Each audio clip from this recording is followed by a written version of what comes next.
You will hear a telephone conversation between a hotel manager and a woman who is inquiring about wedding arrangements. First, you have some time to look at questions 1 to 5.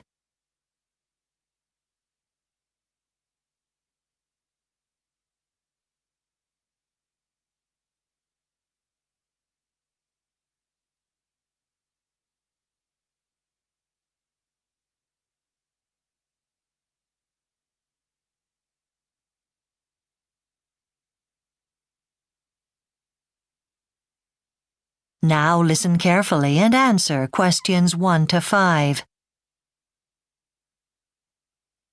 Hello, Clarence House.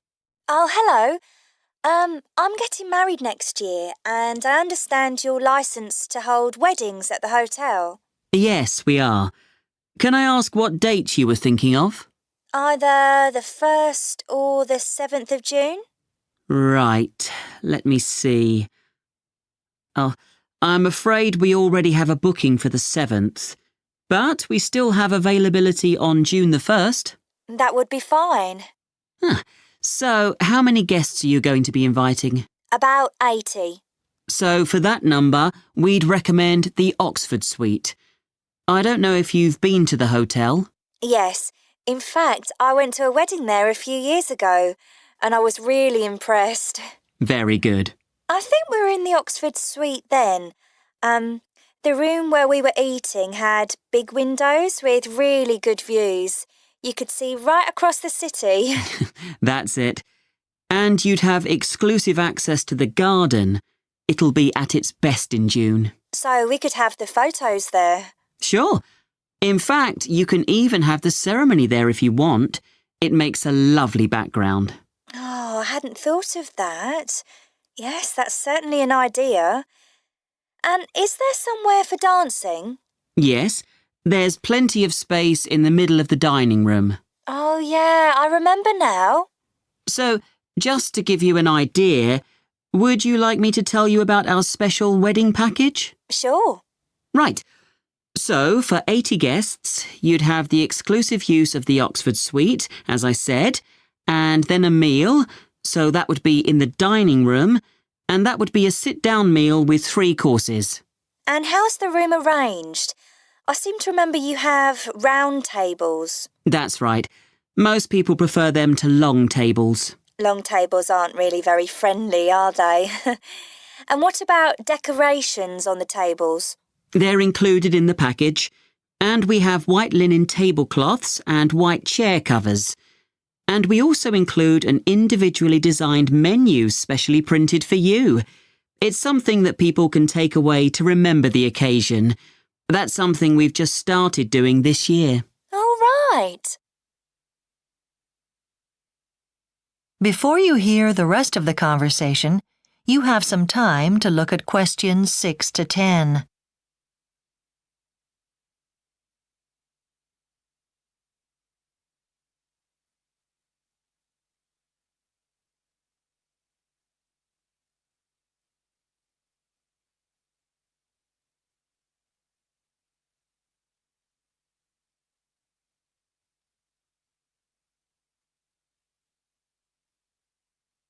Now listen and answer questions 6 to 10.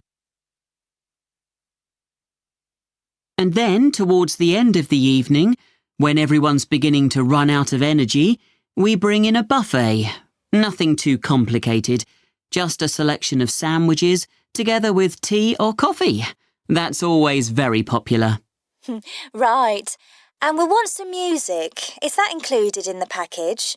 No, but we could probably get you a DJ, or we know of a very good band if you'd prefer that. Yes, that'd be better actually. Something to get everyone on their feet. Good. So, apart from the music, you said that's an all-inclusive package.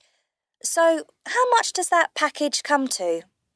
£5,995. That's a bit more than the package they quoted for me at the Stanley Hotel. Theirs was £4,500. Yes, but I think if you look at what you're getting for the money, you'll find we're the best value. And it is a big day after all. Yes, you're probably right. Oh, and I nearly forgot. I'm looking for someone who can make me a really special cake. Can you suggest one? Certainly. There's a new company that we've started using. They're very good. In fact, our wedding coordinator will be able to give you all sorts of advice. We can offer you a free consultation and a tour of the venue. Yes, well, I'd definitely be interested. Right. Well, the coordinator's name is Sarah Izzard. That's Izard. Now, when would you like to meet her? She's available from 9 to 5 most weekdays, or later if that's more convenient. I'm free on the 12th of October, in the morning sometime, or the 15th of October. That would be better, thanks. Shall we say 11:30? Fine. And can I just take your name and a contact number? Sure, it's Debbie. That is the end of Part 1. You now have 1 minute to check your answers to Part 1.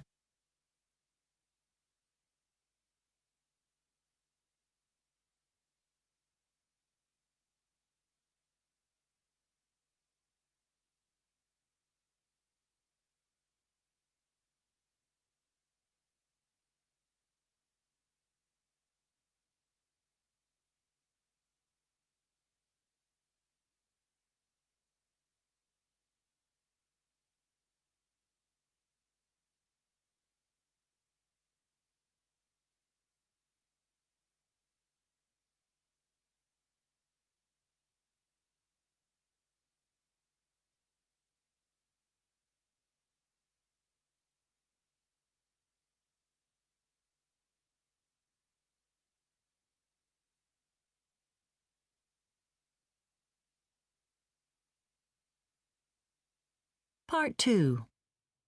You will hear a tour guide talking to a group of visitors about a farmers' and growers' market in a small New Zealand village. First, you have some time to look at questions 11 to 16.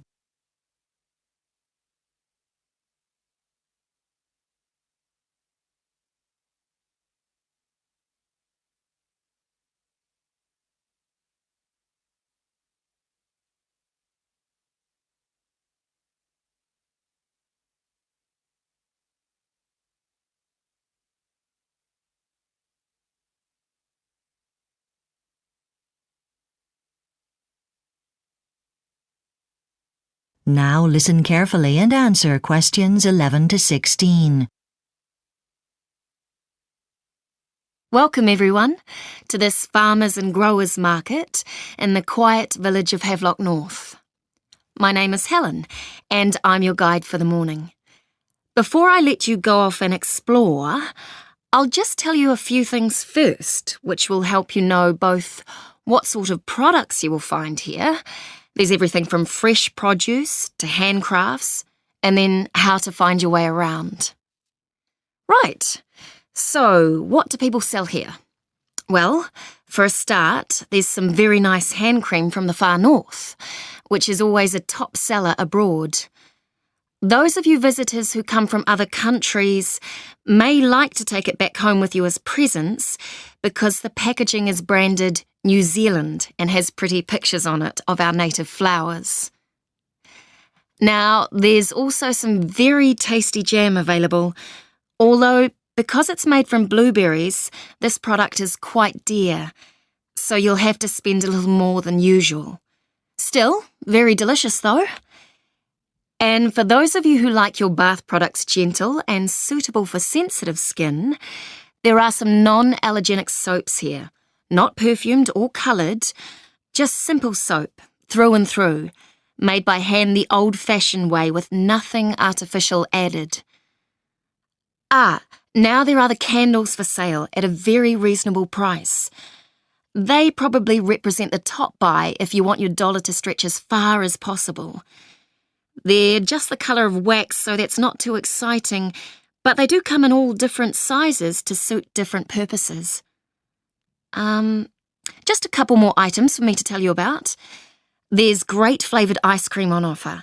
In fact, it's so good that it's classified export grade and was awarded the gold medal at this year's food fair. You should try some.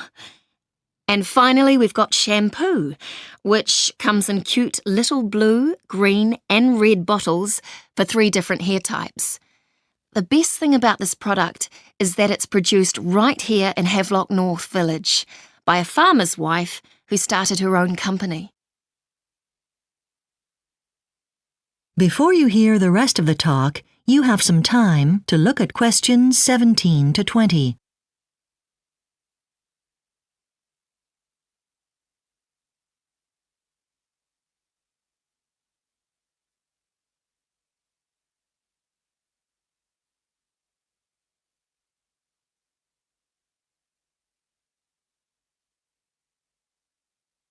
Now listen and answer questions 17 to 20.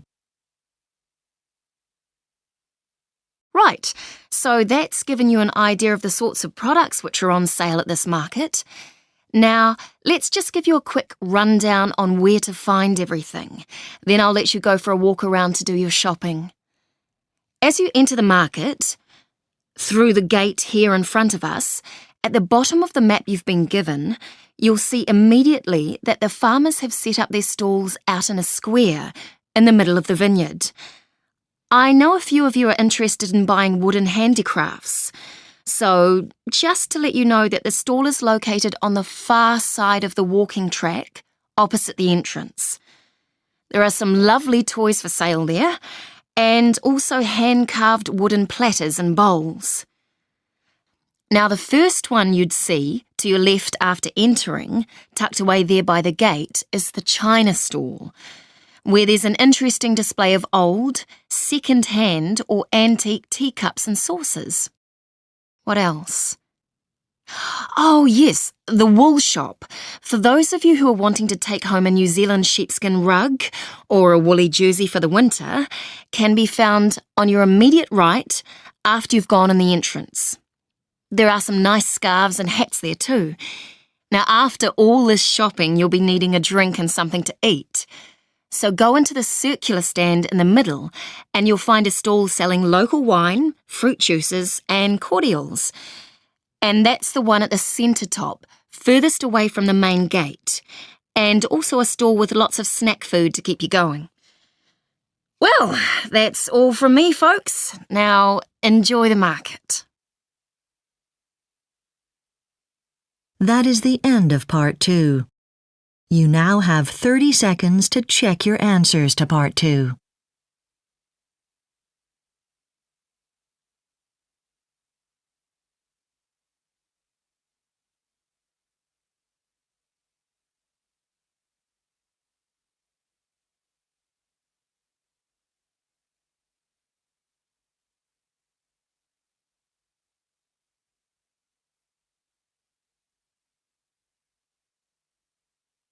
Part 3. You will hear 2 graduate students called Jen and Bill discussing the write-up of their group project. First, you have some time to look at questions 21 to 25.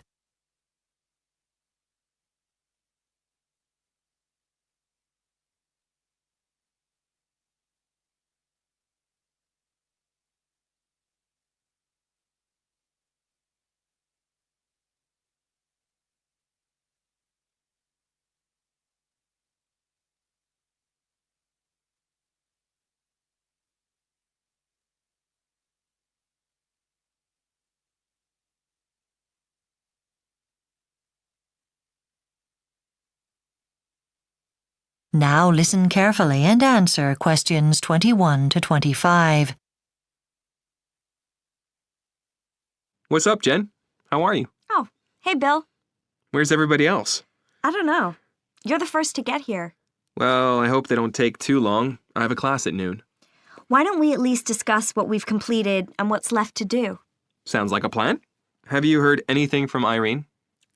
Yeah, Irene told me the experiment is just about done. She's been practically living in the lab the past week. Wow, we owe her a favor, don't we? You can say that again. Has Kim been helping her? I thought that lab work was not her style. Well, not so much in the lab, but she has started compiling the data for the analysis. Kim is terrific. I hate doing stats. I've always been bad at math. I always thought there wasn't anything to that boys are good at math theory. Yes, and I'm proof. Anyway, Kim hasn't actually run the stats for the project yet, since she still has to wait for the rest of the experiment data. But she's ready to get started when we get the experiment done. Seriously, without Irene and Kim, we'd be in trouble. Yeah, you're right about that. So, what about Linda? What's she been up to? Who knows? All she ever talks about is her fiancé. I haven't seen or heard from her all week. Well, I hope she turns up soon. We'll need everyone if we're going to get this done on time. Yeah, and she knows that Professor Cooper is a hard grader of projects. I'm worried that Professor Cooper is not going to give us a passing grade. Anyway, we haven't talked about the introduction yet. Have you finished reading those articles Professor Cooper gave us? Bill, she gave us those 2 weeks ago. Hey, I've been busy. And I haven't? Come on, Bill. Jen, you know we all depend on you for that. You're the only person I know that reads every assignment from beginning to end. You and Professor Cooper often have private discussions about readings in the middle of class. But hey, I'm not complaining. That's why all the rest of us asked you to be on our team. Oh, so that's why. So it wasn't because I'm popular, huh? Hey, you're the best. No one's going to argue that. Hey, I'm thirsty. You want something to drink? No, I'm good. Okay, I'll be right back.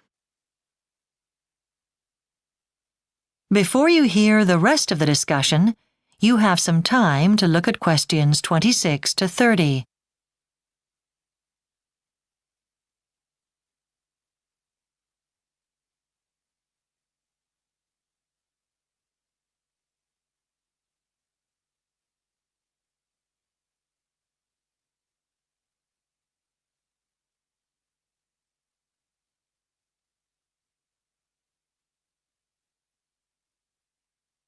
Now listen and answer questions 26 to 30. They're still not here? Nope. And I've got a class I got to get to. Well, let's divide up responsibilities, like who's responsible for each section. It only makes sense that Irene writes up all the materials and methods since she spent the most time with that. Aw, that's easy. Hey, didn't you just say we owe her one? Yeah, you're right. Irene can do the methodology section. Do you want to do the results? Not at all. I thought Kim would do that. Just because she is good at stats doesn't mean she'll be good at writing it up. And besides, you are the one good at copy editing. Well, all the same, I think it'll be easiest if she does the results section. I'll edit the whole report. Come on. That's asking a lot of you. Well, what part are you going to do, Jen? Isn't that obvious? Since I'm the one who does all the reading. I'm sure you'll give us the best literature review, Jen. We're all counting on you for that. I guess that leaves the discussion section and the bibliography. Yeah, can you make suggestions on these? Okay, but seriously, wouldn't it make more sense if you do the list of references? There are enough commas, capital letters, and parentheses to keep you happy in there. Yeah, you got a point. It sure does make sense that I do the bibliography. I guess Linda could handle the discussion section even if she hasn't been around much. Yeah, but isn't that like the most important section? Well, what else is she going to do? The whole paper. It'll serve her right. Then we'd all fail. Okay, but I think we all should start messaging her to make sure she gets busy. The discussion section can be long. What about the abstract? You really don't want me to do the abstract, do you? That's not the point. I just think that the abstract should be for whoever finishes first. Right. That is the end of Part 3. You now have 30 seconds to check your answers to Part 3.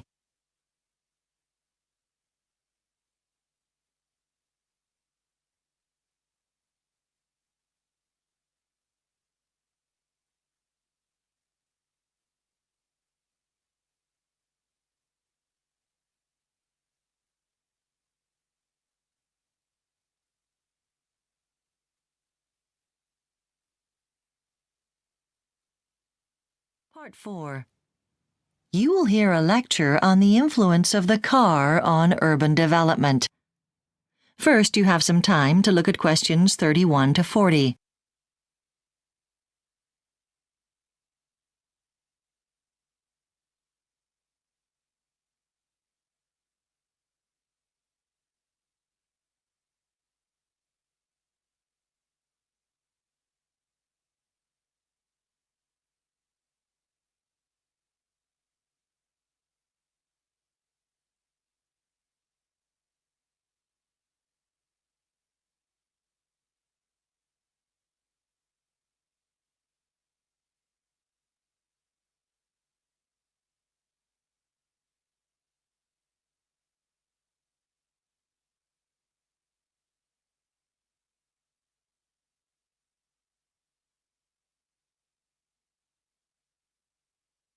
Now listen carefully and answer questions 31 to 40. Good morning, everyone. Today, in this second lecture of the series, we turn our attention to transportation. In particular, we're going to take a look at the way the motor car influenced urban development in Australia and changed our lifestyle from the 1940s to the end of the 1990s. The car is so common nowadays that we all take it for granted, and we barely think about the major effect it has had on our society. But let's go back for a while to the late 1940s. Although they had been around since the start of the 20th century, only 1 person in 8 owned a car in Australia's major cities at that time. Nearly 60% of journeys were still made by various means of public transport, and only 15% by car, which is clearly very few compared to statistics now. Buses were very crowded in the days before extensive car use, and they were also considered to be uncomfortable, despite providing a cheap option that most people could afford. Remember, this wasn't long after the Second World War. People were tired of living without things, of making do, and to them, cars represented freedom. But even for the wealthy few who did have vehicles, it wasn't easy to run a car at this time. As well as the expense of buying a car, spare parts were difficult to get, as many were imported. Another problem for car owners was that fuel was still rationed and car taxes were very high. Strong public feeling on issues like these from various pressure groups resulted in a change of government in Australia after the general election in 1949, which undoubtedly shaped the future of our nation.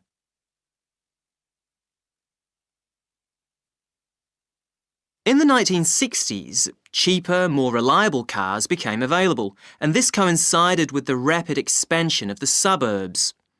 The car enabled these to grow in all directions, far beyond the train lines laid down in the 19th century.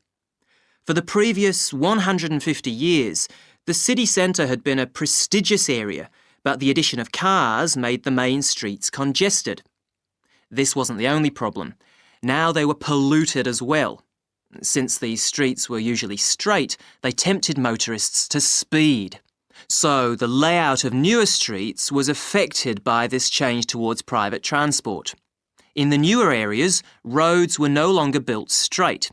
Instead, they had curves that were specially designed to force drivers to slow down. This meant they were longer, but this was not a problem because people rarely walked anymore. By the 1970s, the type of roads being built changed, with more lanes in each direction. There were more commuters, because now there was faster access to the city where they worked. By this time, the motor car was affecting many different areas of life. It even, surprisingly, affected relationships. Before this, meeting anyone who lived beyond walking or cycling distance was impractical, if not impossible. The car brought people together. What other effects did the car have? The increase in car use changed the way we advertise. Previously, advertisements had been designed to attract slow-moving pedestrians, so they were located at eye level and designed on a human scale. By the late 1970s, massive advertisements were designed to attract the notice of the passing motorist. In the 1980s and 90s, even the location of shops began to change. We built shopping malls out in the suburbs, which meant that old town centres did far less business. Next, we saw the development of drive-in shopping centres, theatres and even restaurants, which now ensure we get out of our cars as little as possible. Now, I'd like to turn your attention to a few statistics related to car ownership over the same period. That is the end of Part 4. You now have 1 minute to check your answers to Part 4.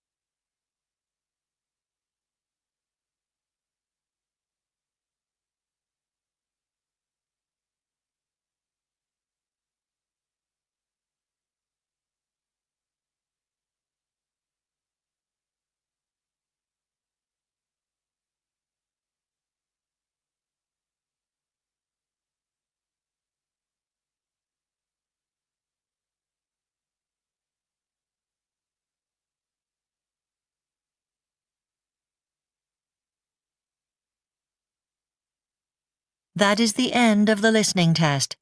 You now have 10 minutes to transfer your answers to the listening answer sheet.